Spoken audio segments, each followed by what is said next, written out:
Hello, and welcome to Our Kids, brought to you by the Jefferson County Public Schools. I'm Ben Jackey. In this month's show, we take a look at how a group of high school students are getting their hands dirty on a major neighborhood improvement.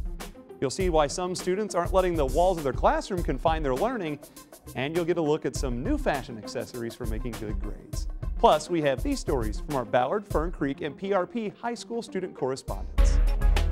JCPS students are learning about teamwork through a unique opportunity here at the Challenger Learning Center. Students and teachers can do a lot to help save energy at their schools. Energy-saving things done at home can also be done at school. A partnership between Iroquois and Fairdale high schools will leave a lasting legacy in the form of a new amphitheater along Taylor Boulevard. Students from both schools worked on design and construction, and it's all coming together with the help from community mentors.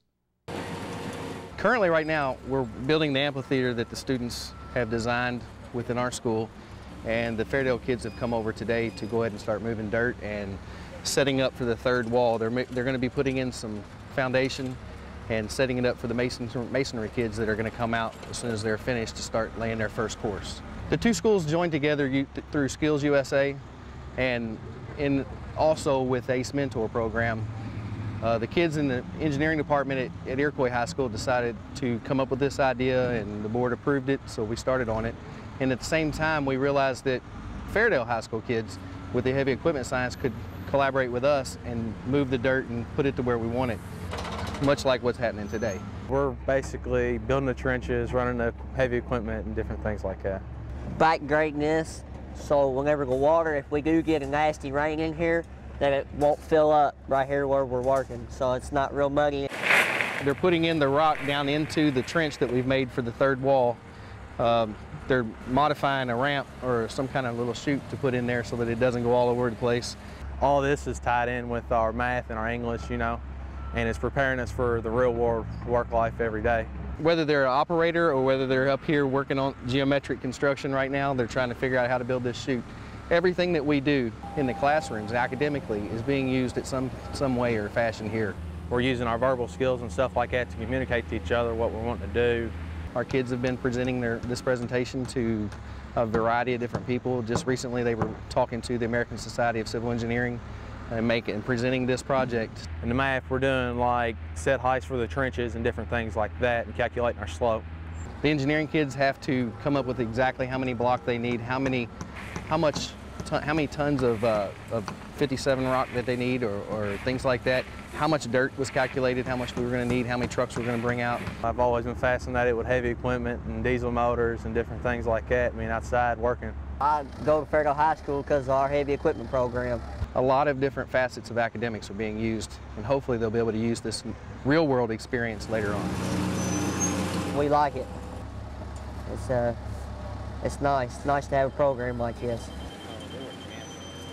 The Skills USA Championship will be held in Louisville in 2015 with over 10,000 high school participants, including some of our own JCPS students. It's an amazing sight to see students competing in more than 100 different trade, technical, and leadership fields. And some distinguished guests got a taste of what to expect when this Olympic-style competition comes to town.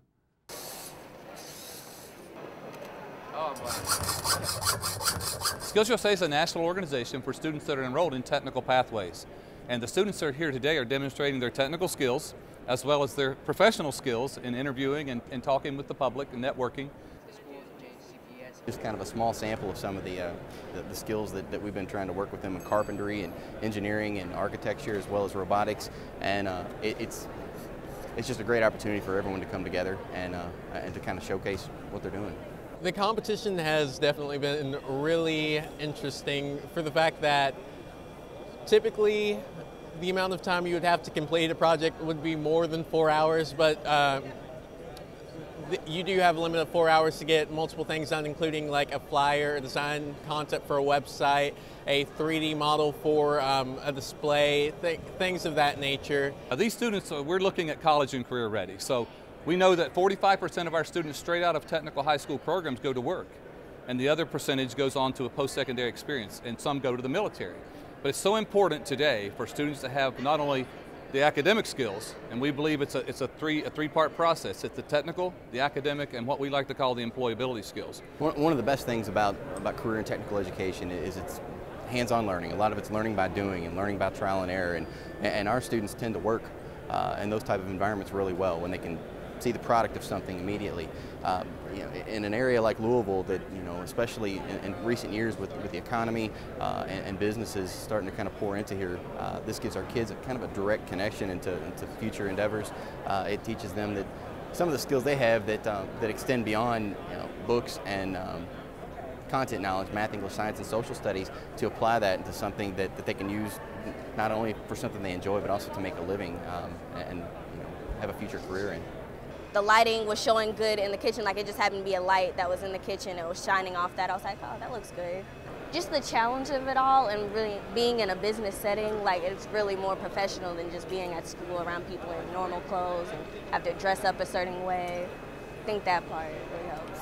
Well, before the competitions, I wasn't used to the lighting and all that, so I had to learn that while I was going through the competitions. And our robotics program, for example, we started off with some really small-scale Lego robots about 4 years ago, and to have won a state competition this past year for bomb-diffusing robots, some of these kids, it's their niche.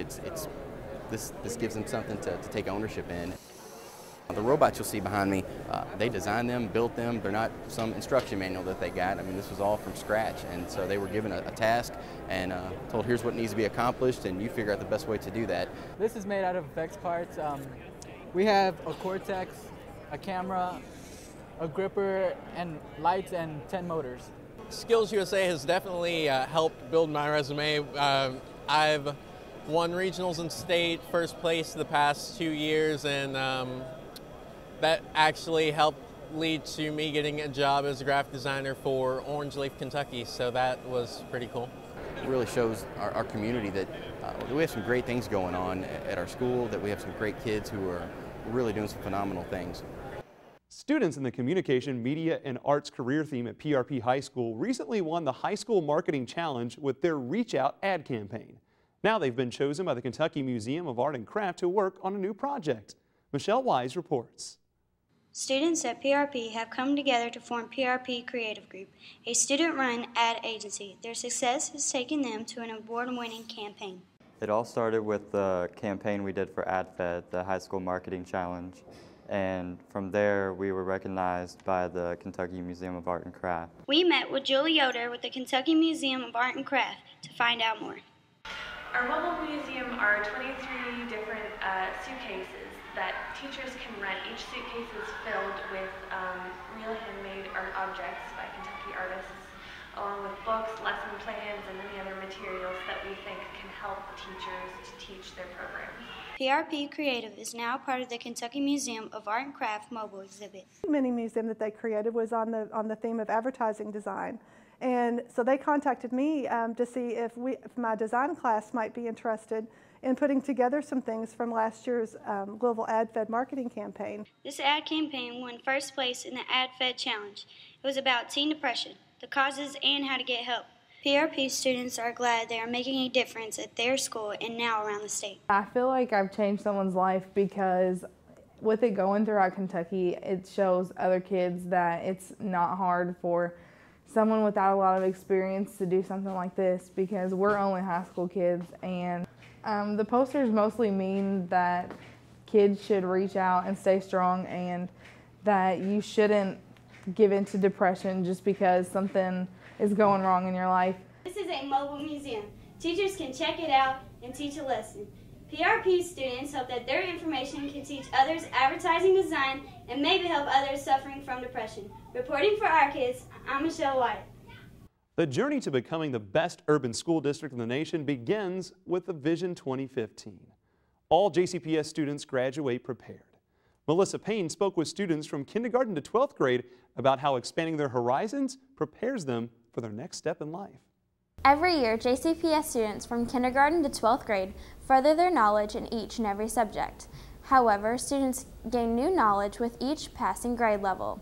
These JCPS students filled us in on what they learned this school year. This year, I learned how to count by fives. Awesome. Can you show me? 5, 10, 15, 20, 25, 30, 35, 40. I learned that you don't have to, don't hit and don't kick. There are low, long beats that sound like they're longer and they sound like low pitched, and then there's high, short beats that are really loud and sound like a mouse squeaking and are really short. I've learned how to add and subtract using stacking, and I've learned how to write a 5-paragraph writing.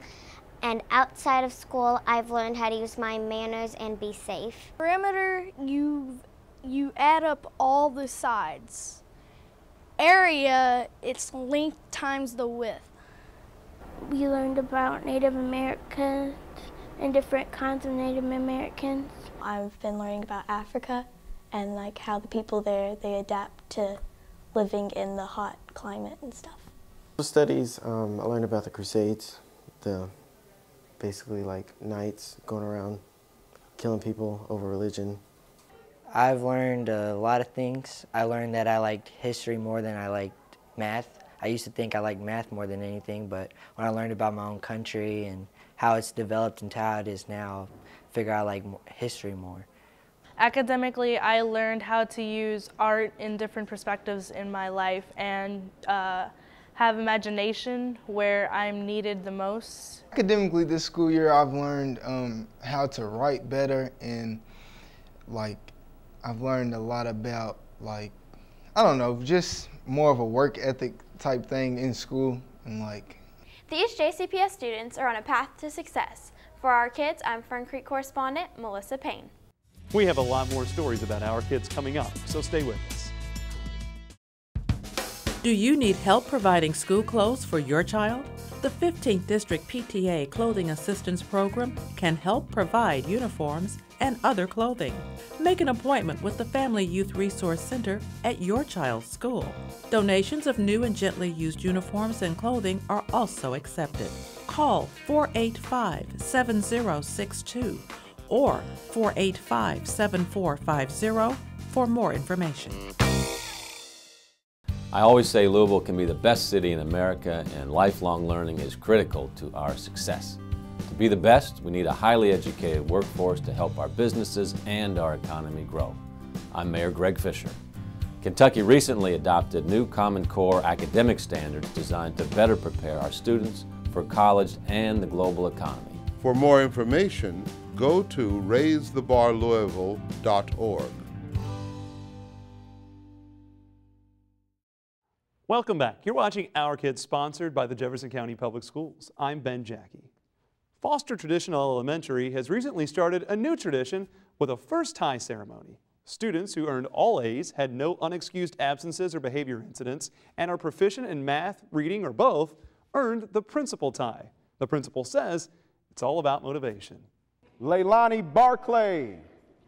I wear the exact same uniform as I mentioned earlier than the students except for the tie. So it was just one of those things at the beginning of the year. A lot of parents, a lot of students said, well, why can't we wear that tie? And I said, well, you can. Kiana Bowman. Today, we're having our first ever tie ceremony, and our students wear a Navy tie every day. Josabelle Gunn. These students will wear a tie that is exactly like mine. It comes in a boy's tie and a girl's tie, and it's the same criteria for 12 weeks. Excellence in attendance, academics, and behavior. So we have 31 of our 605 students, K through 5, who have earned their tie, and they're going to get those today. Miss Nia Carter. This tie only the principal wears, and then the other ties, which is just a navy blue tie, anybody wears. And so if you get this, then that's a big thing for my principal. Diamond Matthews.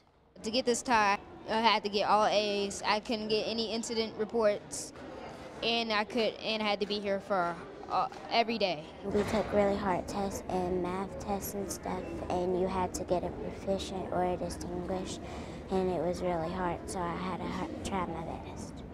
We got our principal's tie, and I had to work really hard in school, do my homework, get good grades, and get proficient distinguished on my tests. Good job, Naraah. I'm really proud and excited. It means that I did a good job and that I should be proud of myself. Madyson Cummins. We're hoping and recognizing students who are doing the right things. It'll put the right kind of peer pressure on their peers to want them. If you didn't get a tie this time or you didn't earn your pen, it's not the end of the world, but you have to work towards it. We're not giving them away, they're being earned. The students who are walking through the hallways, they're excited even if they aren't getting the ties, and most of them are walking by saying, you know, Mr. Gunn, we're going to earn ours too. I purchased the tie for every single student in Foster, so my hope is by the end of the year everyone will have earned a tie so they can wear them as well. Thank you all again, and let's give them one more round of applause. The Advanced Humanities class from Ballard High School recently returned from an educational trip to Europe. Students experienced different cultures and visited many historic sites, but they say it was as much fun as it was enlightening. We have an Advanced Humanities course at Ballard High School that is associated with a European trip. It was after school, 3 days a week for 2 semesters. And we learned a lot about music and art of ancient and modern and medieval times. And we do the spring semester of the previous school year before they travel, and then the fall semester of the semester we travel, and that way they have completed an entire course before we actually go. The students get a much greater appreciation and frankly enjoyment, even though the day-to-day schedule of the class is not always the most enjoyable, of course, but the end result, they're so happy that they are knowledgeable and that they get to see things that they've been taught, and their appreciation is so much better. And to actually see the excitement from a kid when they get to see a painting in person that you taught them 6 months ago and they've never even seen before that day is a very exciting thing for a teacher. We went to Athens, and while there we went to the Acropolis to see the Parthenon and some famous temples. And it was just amazing to see that something so old and so massive could last that long through history, and it was really, you were really being able to see the history that was there. And people used it at one time, and someone actually built that, and you get to learn why it's there and the significance of it instead of about just reading facts in a book. I can explain things to kids, I can show them videos, I can take them and show them pictures, but there's nothing like seeing it and doing it for yourself. The first time I went to Italy and saw a lot of the major sites of the Renaissance, I'm a much better teacher now of that material because I can explain it in a passionate and didactic and tactile way than I ever could from just having read about those things in a book. My favorite thing was definitely the Parthenon because I had learned about it for so long, and even back in middle school we learned about it, and just being able to know the history behind it and how much effort it took to make it made me really appreciate it. My favorite place to visit was definitely the Vatican City. Seeing the churches there, or the church there, it was really beautiful, lots of different architecture and paintings. The whole thing was different, especially the Sistine Chapel, because there was so much art I had seen before, and just seeing it in person was amazing. We had never done this gladiator school. And man, it was by far, from an adult perspective watching them and from the kid perspective, it was the best one of those kind of hands-on learning activities we've ever done. We loved it. We used shields, and we had to we learned how to, get bags out of our way, like fake obstacles, like we were really training. We also got to use bow and arrows and did a little archery. That means, remember, help your attack moving forward. Using these real wooden swords and actually doing the moves that the gladiators did is really exciting and entertaining. And then the people who taught it were really intense, so you felt like you were getting a real gladiator lesson back in ancient Rome. We were there for probably 2.5, 3 hours, and they all got to participate, and that's the best part is they all got to do it, they all got to say they were part of it, and that's just a wonderful experience for them. So the tour company, I have to give them the credit, but it's something that if we go back to Rome from now on, it is on the must-do list. Every time we go to Rome in the future, we will definitely be back there. I want the students to have learned about a different culture and then put that learning to practice and really get to apply what they have learned. And really as educators, that's our goal, is whatever we teach them in our subjects, we want them to take that with them to the wider world. I want them to understand that there are different parts of life and different ways of looking at things. One's not right or wrong. I think a lot of times they're just different perspectives, and it's good to see that. It's good to be willing to take educational intellectual risks like new foods and going to a place where you're not going to know everything, it's not going to be as comfortable. And if nothing else, I hope they get the bug, and if they have the ability and the money and the time, that they go again and share that love of travel with other people, because I think that's a great gift to give to someone else. Some Crosby Middle School students are having an out-of-this-world learning experience at the Challenger Learning Center located at the Academy at Shawnee. Teamwork and good communication skills are a must for a successful mission. JCPS students are learning about teamwork through a unique opportunity here at the Challenger Learning Center. The Challenger Learning Center, located at the Academy of Shawnee, was opened on the 25th anniversary of the Challenger accident. This establishment offers hands-on learning experiences where students engage in space mission simulation. Students at Crosby Middle School begin their missions in a briefing where they get background information on STEM, science, technology, engineering, and mathematics. From there, students are divided into teams where they are able to use skills such as decision-making, teamwork, problem-solving, and communication. We're going to be doing the Comet mission, and I'm going to be working with like robots. And that's pretty cool. This program gives students a unique opportunity to relate science into the real-world situations. Commander Will, the acting director of the Challenger Learning Center, explains how this is beneficial to JCPS students. This is a rare field trip where instead of being a passive observer, the students take an active role. And so they have to use communication skills, they have to use teamwork skills, plus they have to use the math and science that they've learned in the classroom. If each student or each team doesn't do their part, then the mission may not be successful. Crosby Middle School math teacher Jessica Elble explains how this is useful to her students. I think it provides them with a lot of real-world experience of how they're going to use the science and the math, and especially the technology. And also they have to work together with who they're sitting right next to, as well as people who aren't in the same room as them. Students are blasting off into fun here at the Challenger Learning Center. Mission Control, this is the space station for our kids. I'm Fern Creek correspondent kantlehner. Over. In this month's Tech Tip, Whitney Stevenson shows a helpful website that offers free educational resources for high school students. Looking for some online help with your classes this semester? Then check out High School ACE. It's a non-commercial learning portal with excellent free educational resources. Log on to highschoolace.com. There you'll find numerous links to help you out in school. This link, Algebra 1, has lots of tools that can assist students with help in math class. Another link, studystack.com. This gives you different sources to various school content. Again, the website is highschoolace.com. I'm Ballard correspondent Whitney Stevenson for Tech Tips. Don't go away. We have a lot more stories about our kids coming up.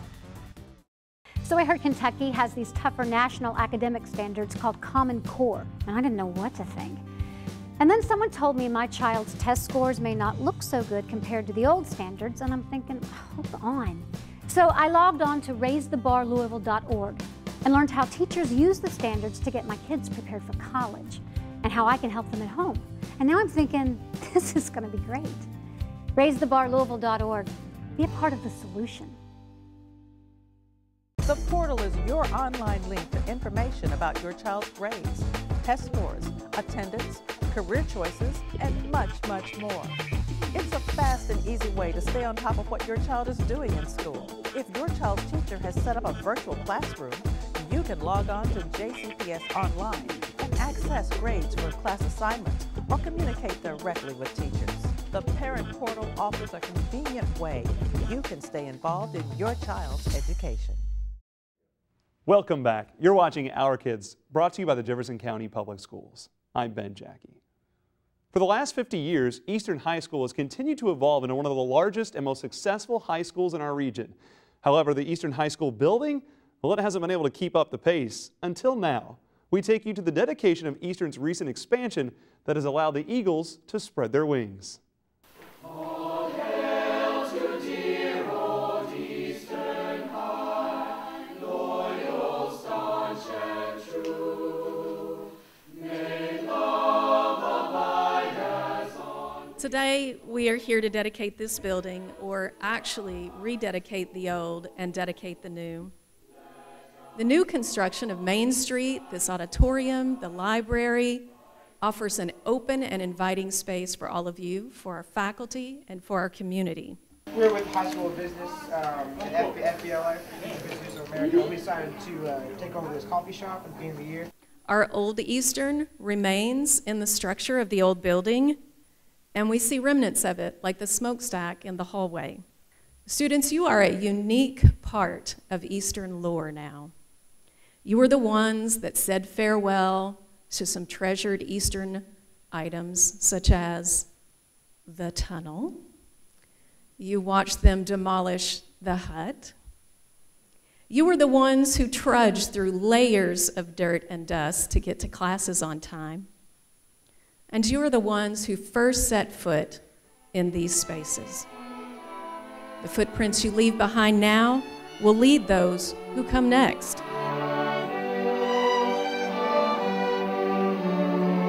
The new additions and renovations will only enhance these partnerships and continue to support students' success. My classmates and I are honored to be the first graduating class to experience the money, time, and hard work our supporters have put into our new school.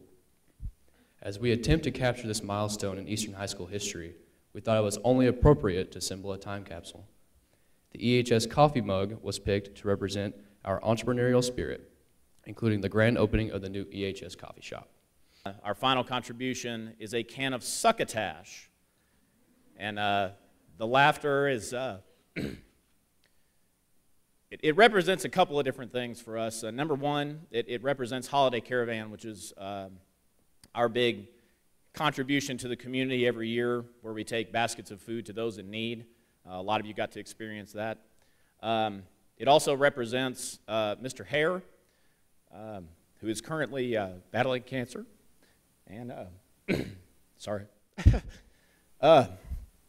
It is a representation of how much Eastern cares in general about the community and about our own faculty and staff, as well as our students. Turning off the lights or recycling a piece of paper is an easy way for students to be green. Devin Jones from Ballard High School offers some easy tips we can all follow. Students and teachers can do a lot to help save energy at their schools. Energy-saving things done at home can also be done at school. Lighting is one of the largest uses of energy in the classroom. By turning out the lights when a classroom is unoccupied, the school can save money if no one is in there. Leaving doors wide open in a room or a building may make it more inviting to come in, but it wastes energy. Don't prop doors open, but allow them to close after people walk through the doorway. If the school has not set up a recycling effort, do it now. Reusing paper and recycling paper saves money and energy. Recycle aluminum cans and plastic bottles. It's your school. Get involved in saving energy. I'm Ballard correspondent Devin Jones for Our Kids. In Our Kids news, the National Board for Professional Teaching Standards announced a new district record of 62 teachers who achieved national board certification in Jefferson County for 2013. Schools in JCPS that had the highest number of new certified teachers include Klondike Lane Elementary, Eastern High School, the Academy at Shawnee, and Westport Middle. To achieve certification, National Board candidates must complete a portfolio of classroom practice and rigorous assessment exercises. That's our show for today. We hope you've enjoyed it. You can find full episodes of Our Kids on the JCPS YouTube channel. Until next time, keep supporting Our Kids.